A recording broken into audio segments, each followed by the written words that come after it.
તો આનું કાંઈક બનાવે ને સબ્જી બ્રોકલીનું.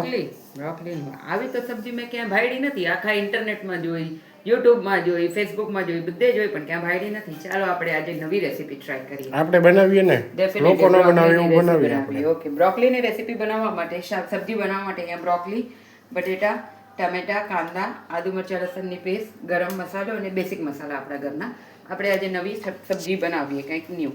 અહીંયા મેં એક નોનસ્ટિક પેનમાં તેલ ગરમ કરવા મૂકી દીધું છે. હવે આપણે વઘાર કરીશું. જીરું, રાઈ અને હિંગ. એ થોડુંક થઈ જાય એટલે આદુ મરચાં લસણની ક્રશ કરેલી પેસ્ટ નાખવાની છે આપણને. કંઈક નવી વેરાયટી કેવું મસ્ત લાગશે. ફ્લાવર તો બધાએ ખાધું હશે, કોબી બધાએ ખાધું હશે, પણ બ્રોકલી આપણે ખાલી ઇટાલિયન, મેક્સિકન ને એ બધામાં યુઝ કરીએ રેસિપીઝમાં. પણ આજે હવે આપણે કાઠિયાવાડી સ્ટાઇલ બ્રોકલીનું શાક બનાવશું કરીને, એટલે એનું ટેસ્ટ બી મસ્ત લાગશે અને ખાવામાં બી ફાઇન લાગશે. થોડુંક લસણ જાજુ રાખશું કે બ્રોકલીનું ટેંગીનેસ એને કટ કરી નાખે. હવે એને મસ્ત તેલમાં સાતડી લેશું આદુ મરચાં લસણ.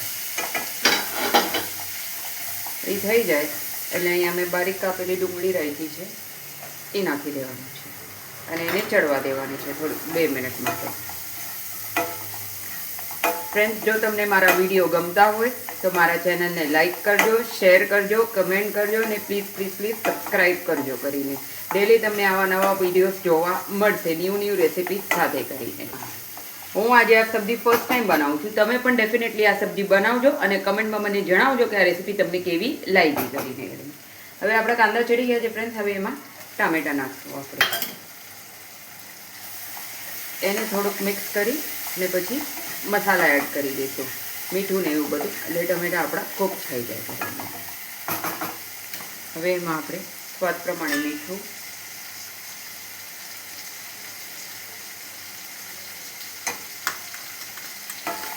એને હલાવી દઈશું આપણે.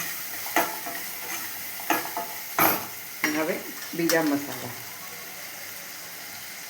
હળદર, ધાણા જીરું, લાલ મરચું, તીખાશ તમારા પ્રમાણે ફ્રેન્ડ્સ, જેમ તમને આવે, અને સેજ ગરમ મસાલો.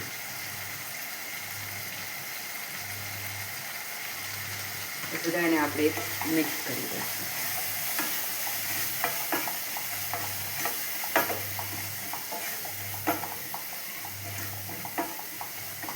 હવે એને કૂક થવા દેવાનું છે ફ્રેન્ડ, કે ટમેટા એકદમ સોફ્ટ થઈ જાય અને ગ્રેવી જેવું થઈ જાય છે.